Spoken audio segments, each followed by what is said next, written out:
Hello, this is Roland. Welcome. Today, this video lecture is being made the day before Thanksgiving. Now, I have much to be thankful for. Sunshine, the fact that I'm still alive, and that I can make these videos. Okay, so right there is a couple of things to be happy for. This is number 8, I think, in the series, maybe 9. Maybe it's number 9. Number 9, I think. In a series of videos about the Beatitudes, I'm reading from the Khaboris Manuscript, an ancient text written in Aramaic, the language that Jesus spoke, painstakingly translated into English, trying to maintain the original sense of the words. And now I'm going to begin with Matthew chapter 5, verse 10. A heavenly attitude is theirs, those being scorned because of their justness. Theirs is the kingdom of heaven. A heavenly attitude is yours when they harass you and scorn you and deceitfully speak against you every evil word because of being with me. Okay? Let's talk about that. There's a cute little saying or a little joke that I've heard on Christian radio several times, and it says, if you were being accused of being a Christian and you were being tried, would there be enough evidence to convict you? Okay. Well, that's, I kind of like that. You know, would there be enough evidence to convict you?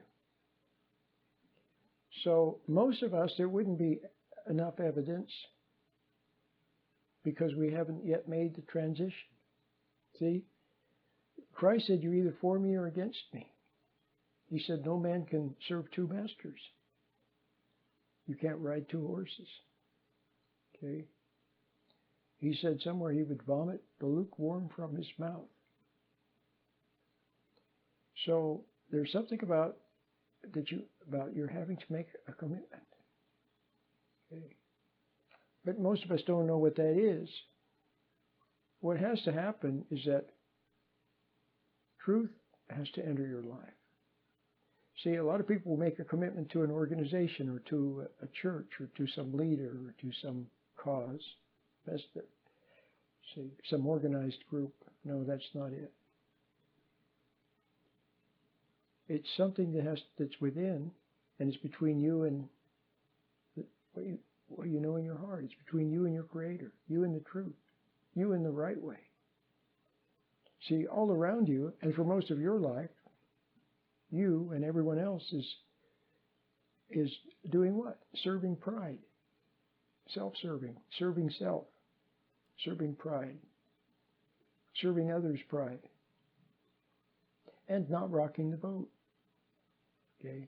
Because if you were to rock the boat, if you were to speak forthrightly, well, first of all, if you pulled the rug out from under others, they would pull the rug out from under you. So you would lose your perks. You would lose your perks. You would lose your comfy lifestyle. You would lose your, and you would very quickly be reduced to a quivering hunk of jelly when others withdrew their approval from you, because that's what sustains you now. The approval and reassurance of others and their lies. See, which is part and parcel of their approval and reassurance. They pretend that you're nice, and you pretend that they're nice. They pretend not to see your faults, even though they do. And you pretend not to see their faults, even though you do. Okay?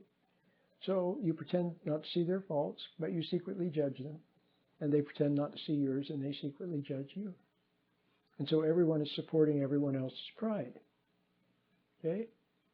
By being reassuring and comforting, and they also support your pride by challenging you, see, to achieve more and do more and earn more and make more and prove something. And you do the same thing to others. You challenge them, and you do it to your kids instead of just letting them be. You're always challenging them. See. And so the whole world is engaged in supporting everyone else's pride.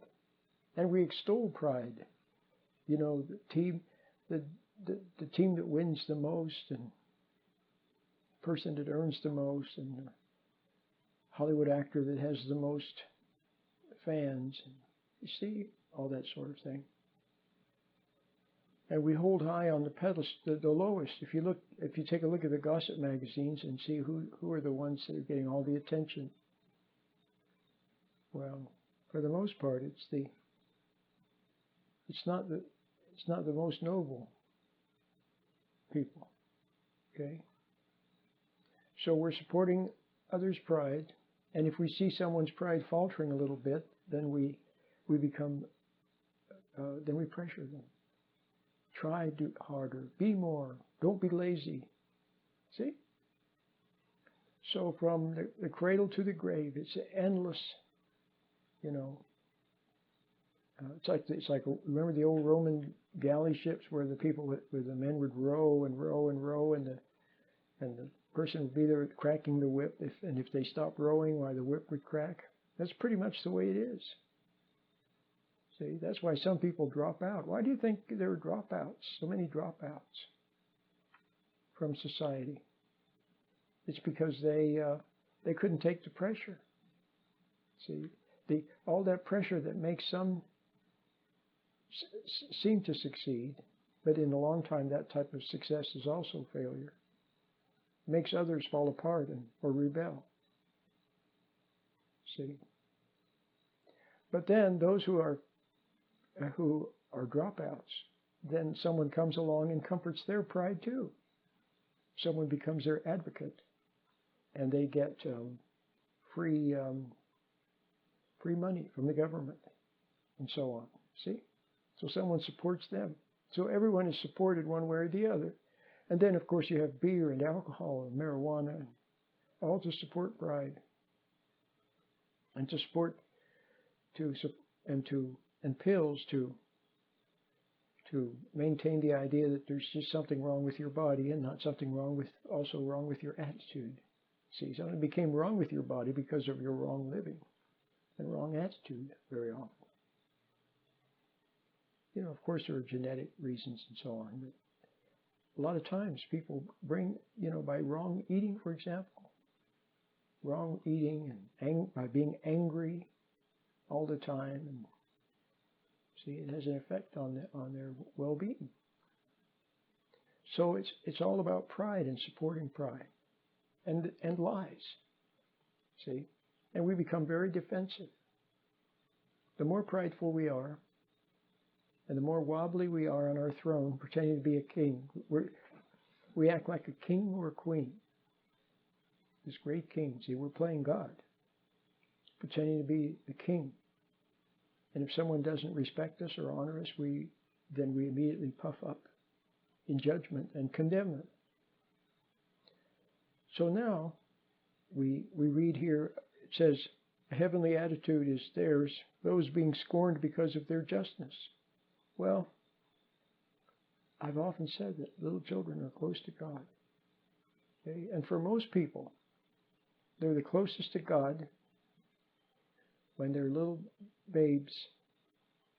They're closer to God than they ever will be. The rest of their life is falling away, gradually falling away, until at the end they're living in their imagination, in this deep, dark pit, see, which is where they receive comfort or challenges from the guy with the horns, the guy on the other side of matter. See? So you have a little child, and the little child says, why is my uncle so mean? Don't say that about your uncle. Why, your uncle is a wonderful person. You should be ashamed of yourself saying that about your uncle. But go to your room. Go to your room. See? See that kind of an attitude? Or about the little child at the dinner table? Eat your food. But I'm not hungry. Eat your food. But I'm not hungry, and it doesn't taste good anyway. Go to your room.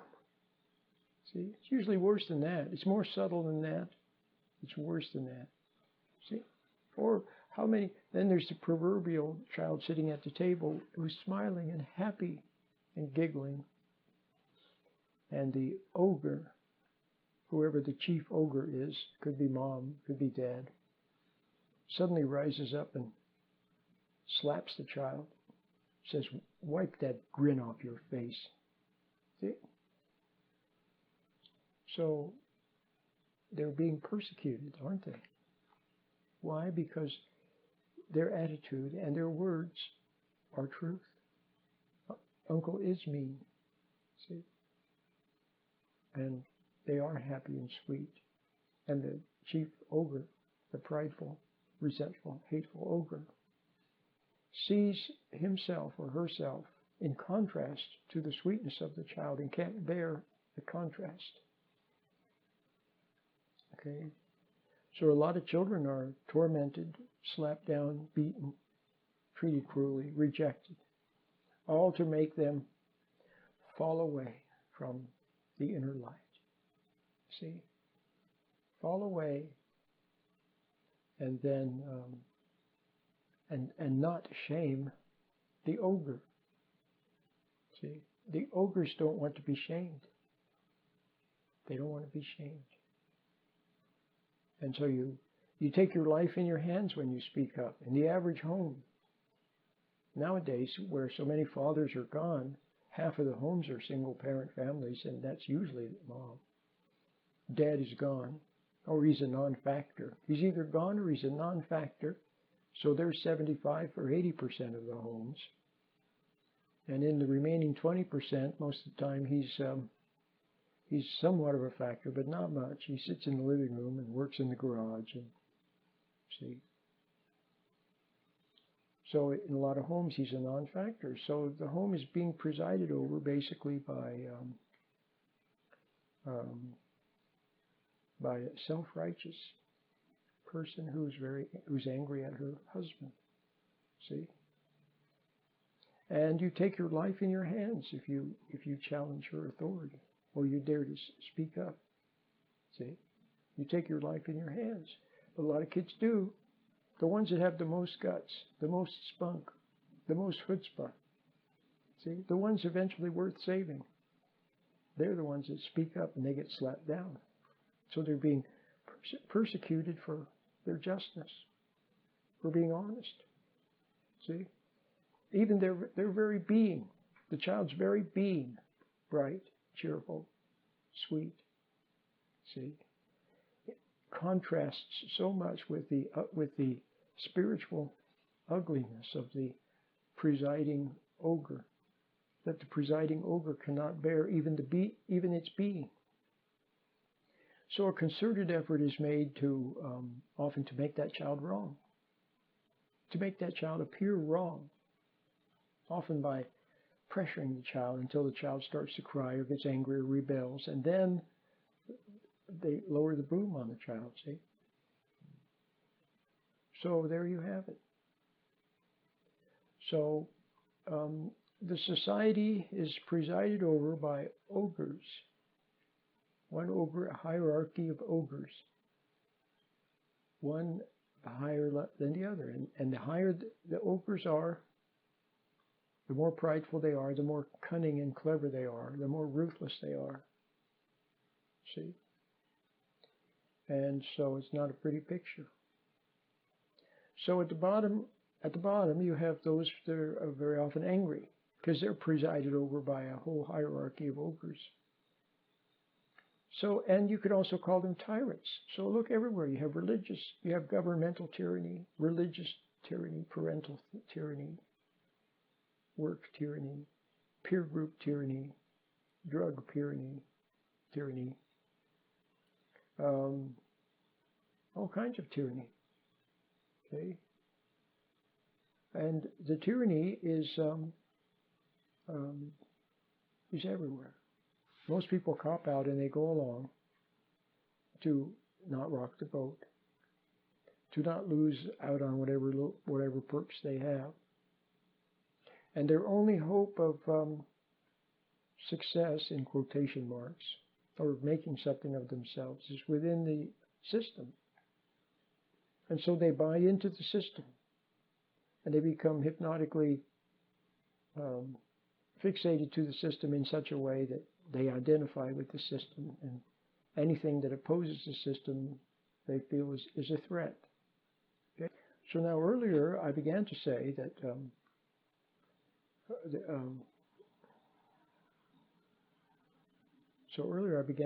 you have to make a commitment.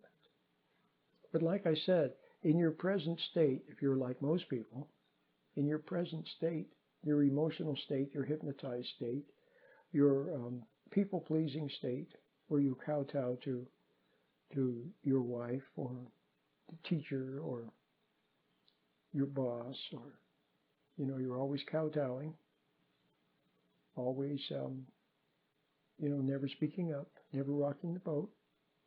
And if you ever do, then you do it wrong. You do it with anger. See, then you look bad. You look bad, and then you're even worse off.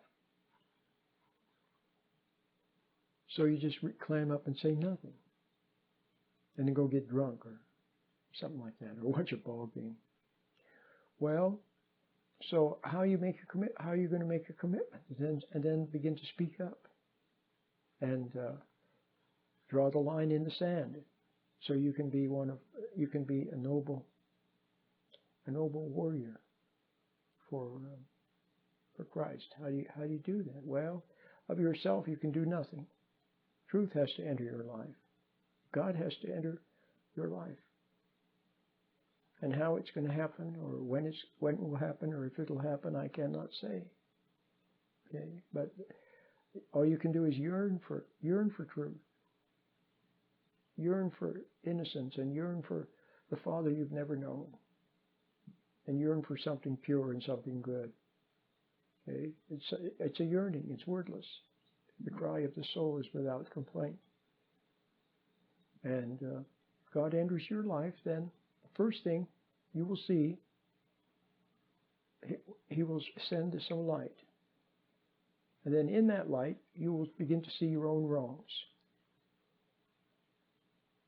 So if you're willing to see your own wrongs without ducking, see, in the past you always avoided the light. You avoided conscience. You avoided intuition. You avoided honest, forthright people. They made you feel uneasy. They made you uncomfortable. See, truth made you uncomfortable. So you preferred liars. See, and comfort and reassurance. Well, if the truth is there, shining a light upon your wrong, if you're willing to see your wrong and not resent the light, then that's the first step. And when you see your own wrong in the light, if you're sorry about what you see, well, that's the second step. And then from there, see, game on. Okay? Game on between those forces all your life. Undoubtedly beginning with a tyrannical parent and a wimpy parent, or one or both tyrannical or both wimpy, or one tyrannical and the other wimpy, which is most likely. See, and all the other forces, the peer group and the schools and everywhere, all the forces were aligned against your coming to the light. Not to mention spiritual forces. Paul said we wrestle not with flesh and blood, but with spiritual powers in high places. So behind the scenes, pulling the strings of all of the hypocrites, of the tyrants, see, of the ones who pretend to be doing good but are secretly doing wrong. See, the ones who try to lord it over you with knowledge and degrees and cleverness. Behind them, they serve their master too. He's behind the scenes, pulling their strings. Okay? And so all along, he's had his way with you because you wanted to be prideful. You wanted to get something out of the system. See, you wanted to get yours. You saw other people making good in the system, and so you weren't willing to give it up. See, because you knew. See, we have a sense. You had a sense that if you were to speak up and be honest. Okay, and not pretend. You have a sense that probably you'd be asked to leave, or you'd get fired, or you'd get demoted, or see, if you tried to speak up to your wife, then she would withhold the your perks until you came crawling back on your hands and knees. See, you've always had that sense, so you didn't want to take a chance. Besides, when you were a little kid, you did try to speak up, undoubtedly, when you were a little kid, and what happened? Well, you got slapped down. See, you got slapped down, and chances are you were falsely accused. All you did was speak the truth, and they said you're ungrateful. See, or they accused you of lying, or they accused you of doing something wrong that you didn't do. See, what did Christ said here? A heavenly attitude is yours when they harass you, scorn you, and deceitfully speak against you every evil word. See, so if you dare to speak up, and you temporarily don't go along with every little thing that they have planned for you, well, then before long you might be accused of having oppositional disorder. See, and put on medication. See? Well, so now you see that, but remember this, when you were, at that time you were a little child, and it wasn't time yet. It wasn't time yet to make a commitment. That's another thing. The other tyranny is religious tyranny, where they force a little child to make a commitment. Force a little child to accept something. Force a little child to say that he believes. Okay? It's not time yet. See, children should be allowed to be children and to grow and to discover and to learn. And then when they reach full stature, when they're adults, then, not having been pressured, they are free, see, of their own will, free to choose, see, the right way, or choose what is good, what they know is good in their heart, or not, or to go the other way. They're free. See, but what happens is the little children are pressured, and see, what that can do is it can drive them from religion.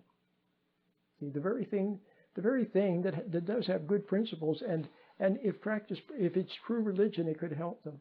That very thing, because it's been taken over by ogres with degrees and cleverness and rhetoric and false goodness, a pasty, fake goodness. See, been taken over by them, so they can make a lot of money and have power and lord it over other people. See, or if they don't have a lot of money, then they take pride in their poverty. See, they're always taking pride in something, but they lord it over you with knowledge. See, and wave a book in your face and claim to be the experts in interpreting it. And if you disagree with them, well, then they act like you're a terrible person. See? So, getting back to, once again, should the truth enter your life, then you'll begin to see, the light will show you the way things really are. But first it'll show you begin to show you your wrongs. See, because, like I said, you're not totally innocent in the matter. See, a lot of times you could have spoken up, but you didn't, because you were a coward. See, you didn't want to lose something rather. You didn't want to lose face or, see, something. So you didn't say anything. And you could have spoken up. Maybe you wouldn't have gotten it quite right. Maybe, you would have said not quite the right words, or there would have been a little bit of anger. Okay. But you could have still spoken out. But instead you suppressed and suppressed. Said nothing. And went along to get along. That's it. You went along to get along. Now, when you were a little kid and you looked at your parents, you saw they were going along to get along. You saw their friends, how they got together with their friends, and then they drank alcohol and talked about a lot of silly stuff and a lot of gossip and so on. And to you, it seemed really weird. Okay? But then, lo and behold, years later, there you are doing the same thing. See, with your friends supporting you. supporting your wrong, your hypocrisy, your cowardice. You're going along to get along. So now, if you begin to see the way things really are, see, when you begin to see things the way they really are in God's light, then everything changes. See, it's not of yourself. If you try to make it happen, it's not going to happen. It'll be false. You'll block it even. If it just happens, then you'll begin to change. In God's light, you will change.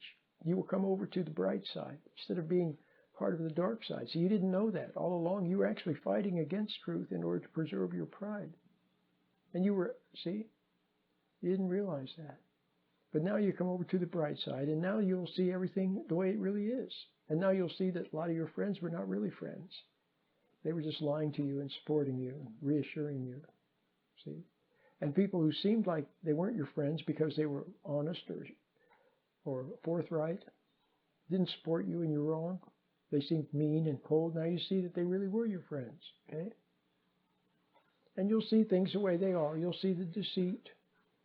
You'll see people being fooled and used. And then you'll be able to begin to take a stand. Okay? I'll just give you maybe one or two quick little examples and then make an end to this video. Okay? See, you start with the small stuff. Christ said when you take a stand and people speak, see? So start with the small stuff. Don't immediately speak up to your boss. You'll get fired. Okay? So start with something little. Okay? If you're standing in line, somebody cuts in front of you, say, "Excuse me, I was here first." And when you say that, a lot of times they'll try to act like you're wrong. Or they'll try to act like you're mean. See? You say, I'm sorry, but I was here first. Thank you very much. They'll try to make it look like you're bad. See? And then they might make fun of you. Oh, look at this guy. Who's he? What are you making a big deal? I wasn't cutting in front of you. And see, they'll try to they'll laugh at you. Or what's the matter with you? How's your day going? Did you wake up on the wrong side of bed this morning? See? So that's what will happen. So that's a kind of a little persecution, isn't it? All right. Well, just bear it gracefully. Don't resent them. Okay? Or if you're in the presence of someone and they tell an off-color joke, okay? In the past, you would go along. You would either laugh or you would sheepishly go along. But now, if they tell an off-color joke, you just look at them. See? Without laughing. They have egg, makes them feel like they have egg on their face. Okay, well, then they'll probably say something against you. Oh, what's your problem? You think you're better than everybody? See? That's the sort of thing. So start with the little things. Okay? Just make sure that you are, when you speak up, make sure you are right. Okay? And if you're mistaken, which in the past sometimes you have been mistaken. See, if you're mistaken, then immediately if you see that, then apologize. Say, I'm sorry, I was mistaken. But if you're not mistaken, then hold your ground. They'll try to make it seem like you're wrong. But just hold your ground. Don't resent them. Okay? State your point simply and then take lead. Don't get into an argument. Okay? And then you can expect a little bit, but you know something? You know something. The people who are good or inclined toward good, see, they'll respect you. Well, everyone will respect you. Okay? But let's take it home, for example. You dads. Your kids come to you and say, "Oh, Dad, can we go out, can I go out with these other kids until midnight?" In the past, maybe you felt guilty or something. You wanted to be a people pleaser, so you might have said okay. But now you say, no, you can't. "Oh, Dad, you're so mean. I'm sorry." And they'll just keep going on. They'll act like you're the meanest person in the whole world. Everybody else is going and blah, blah, blah. Nope, sorry, because you clearly see that it's not a good idea. Well, okay, then you know what? They're going to complain and act like you're a really mean person, but you know what? Deep down inside, they like it. See, because that's what a dad's supposed to do, is stand for principle. Stand for what's right. Now you're standing for what's right. You're not angry. You're not mean. You're not impatient. You're just standing for what's right. See, and they will respect that, and they will appreciate it. Okay. Well, I hope you enjoyed today's little lecture on the Beatitudes, and I thank you.